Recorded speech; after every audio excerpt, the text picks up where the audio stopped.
Hi, welcome. I am trying to learn particle physics, today the standard model. And after we've done what we're going to do a leg injury prevention training. And if you participate in the leg injury prevention training, that is at your own risk. There is already part 5, 6, 7. So we're reading on. Chapter 4 is all about the Higgs discovery and its implications.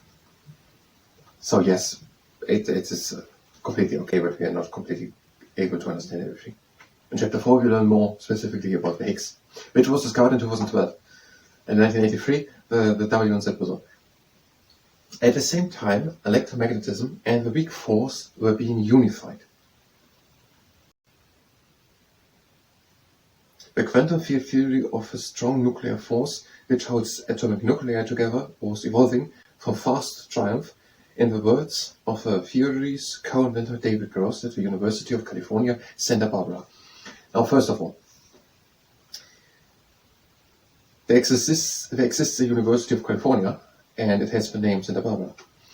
In California, no, it is in Santa Barbara.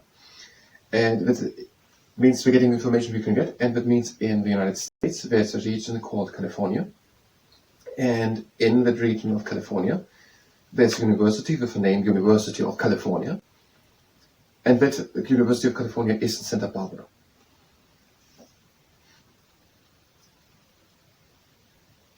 It must be pretty close to Los Angeles.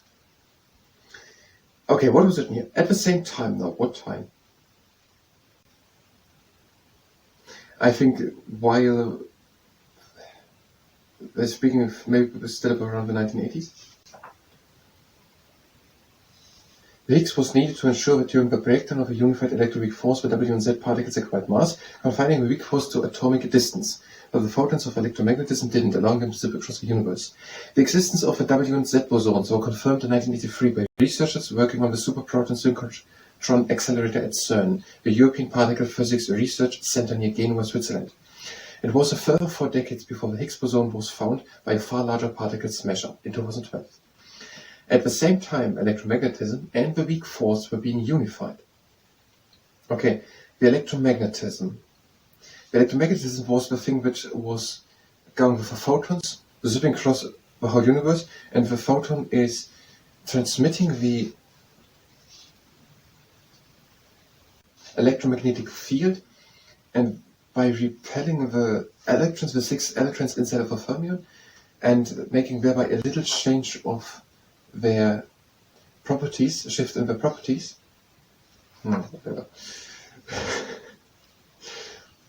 No, electromagnetism and the weak force, which was somehow a bit complicated to do. It had to be combined with something else, but then again split it up. And the weak force were being unified. Now these two are unified. The quantum field theory of a strong nuclear force, which holds atomic nuclei together, was evolving. Okay, we get it. There are these fermions, and the electromagnetism, that can go as one of the 3 forces through the whole universe.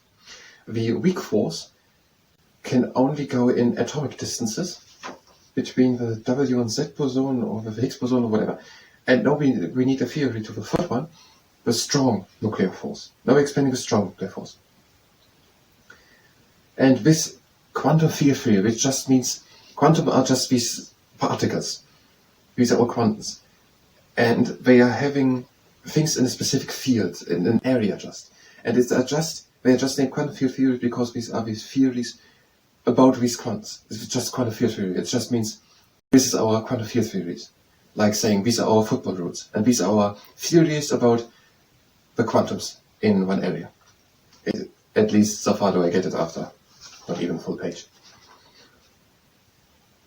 And now we have one for electromagnetism that zips through the whole universe with the photons. Because photons can zip through the whole universe. Light seems to be photons, but I don't really understand it. And electroweak force can go only... I don't really get it. The Higgs was needed to ensure that during the breakdown of a unified electroweak force, the W and Z particles acquired mass, confining the weak force to atomic distances. Whatever, it can only in atomic distances can the weak force do something. It can then make acquiring mass of the W and the Z boson inside of its fermion. And now we're talking about the strong nuclear force, and the strong nuclear force which holds atomic nuclei together. So there are these atoms, and these atoms out of which all the universe consists. And these atoms should not split up. An atom should have the exact right amount of something, of electrons and protons, so it is one type of stuff, if it is wood or gold or metal or whatever. And of course, all of these electrons inside of the atom shouldn't go scatter apart, they should be together. And that is done probably through the strong nuclear force, which holds atomic nuclei together. That is very interesting, and I hope chemists know about it, and not just particle physicists. Now, where was it? Which holds atomic nuclei together was evolving, and that evolved for faster triumph in the words of a theory commentator. So that basically means, I think it's a reference to here. Steven Weinberg coined the term of a standard model, because he just wanted it to become a dogma, not to become a dogma, but more a basis for conversation and experiment that might lead to the discovery that it is wrong. So more or less as a farce did Steven Weinberg put out, hey, the universe is built up like that, and we're having these three forces, I don't know how much he actually prophesied, and there are these fermions, and inside of them there are these and these particles, and the whole world, the whole universe holds together by the electromagnetism force, which goes for photons for everything, by the weak force, which does something inside of these fermions, and by the strong nuclear force, which holds the atoms together, so one stuff can keep the stuff, and not that wood suddenly changes to gold, and that metal stays metal, and not that iron stays iron and gold stays gold, and then suddenly iron switches over to gold. That's a strong force. And he just put it out and had an idea. That is why that gold bar stays gold, and that iron bar stays iron. And now over the following century, people did a lot of work. And from that led then, in the words of David Cross, the whole thing from a farce, just, hey, how about that, to triumph. Well, it seems to be more or less actually true. Okay, I think we understood quite a lot. A few things which I said here are a bit not really written in the book. I'm adding a little bit, so just if someone takes it literally word for word. I'm adding a few things with just one page in. What was enough for now? Now we're going to do, I have no idea. I said it at the beginning. We're doing Lake intervention training.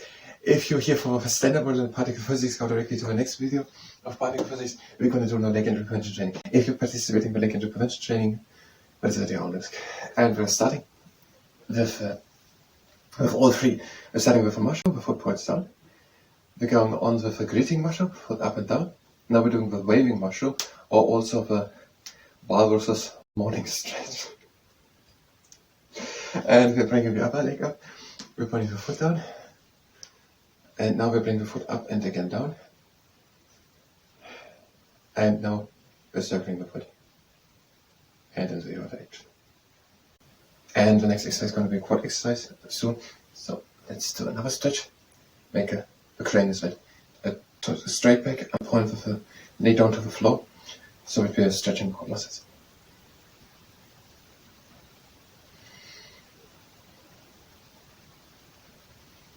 And we're taking the other foot at the ankle. Make a straight back and point with the knee down to the floor so that we're stretching the quad muscles.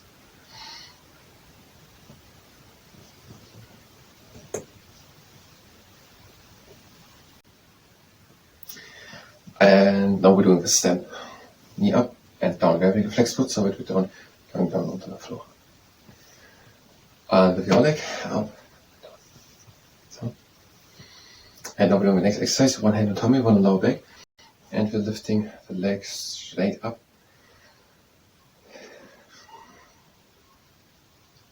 If the quad muscles cramp, bring the leg up and point the foot down. Try to bring the leg higher. Control with the hands, let it down to pull back. Try to bring the leg higher.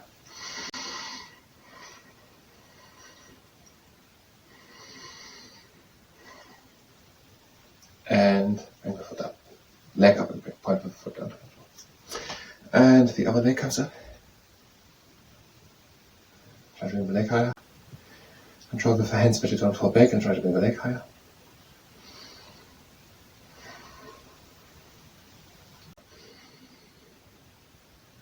Bring the leg up, point the foot down. Now we're doing the horse. One knee in and out. Again, in, out. Now kick yourself at the hand here. And with the other leg, knee in, out, and again in, out. And now you can continue with the horse, or you do a camel, knee in and out, but we're having a bigger movement.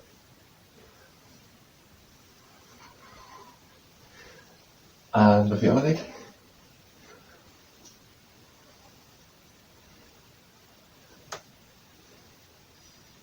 and now you can continue. If you did the horse, then make a stop. If you did the camel, you can go on, or you can continue with the camel. One exercise more. You swing the leg back. You have a tall standing leg.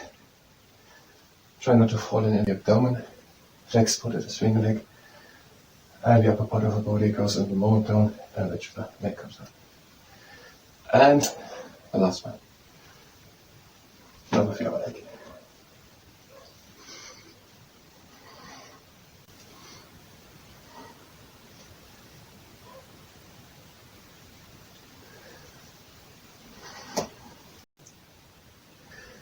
Last two.